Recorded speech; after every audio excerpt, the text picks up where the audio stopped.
ഇനി KSRTCയിൽ സ്ത്രീകൾക്ക് യാത്ര സൗജന്യമാകുമോ? UDF തിരഞ്ഞെടുപ്പിൽ വിജയിച്ചതിന് പിന്നാലെ ഏറ്റവും ഉയർന്നു കേട്ട ചോദ്യവും ഇത് തന്നെയാണ്. എന്നാൽ സ്ത്രീകൾക്ക് KSRTCയിൽ സൗജന്യ യാത്ര നൽകുന്ന പദ്ധതിയുടെ പ്രാഥമിക നടപടികൾ തുടങ്ങിക്കഴിഞ്ഞു. ഇന്ന് മുതൽ KSRTC ടിക്കറ്റുകളിൽ പുരുഷൻ, സ്ത്രീ എന്നിങ്ങനെ വേർതിരിച്ച് രേഖപ്പെടുത്താൻ നിർദ്ദേശം നൽകി.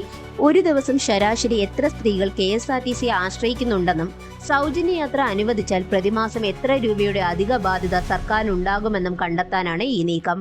KSRTC അഡീഷണൽ ജനറൽ മാനേജറാണ് ഇത് സംബന്ധിച്ച് ഉത്തരവിറക്കിയത്.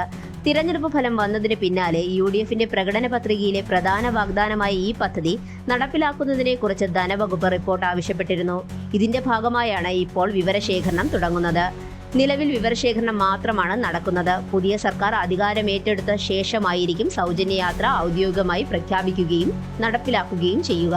കർണാടകയിലെ ശക്തി പദ്ധതി മാതൃകയിൽ കേരളത്തിലും സ്ത്രീകൾക്ക് സൗജന്യ യാത്ര വരുന്നത് KSRTCക്ക് കൂടുതൽ യാത്രക്കാരെ ആകർഷിക്കാൻ സഹായിക്കുമെന്നാണ് വിലയിരുത്തൽ. എങ്കിലും നിലവിലെ കടുത്ത സാമ്പത്തിക പ്രതിസന്ധിക്കിടയിൽ ഈ പദ്ധതി എങ്ങനെ മുന്നോട്ട് കൊണ്ടുപോകുമെന്നത് സർക്കാരിന് വലിയ വെല്ലുവിളിയായിരിക്കും.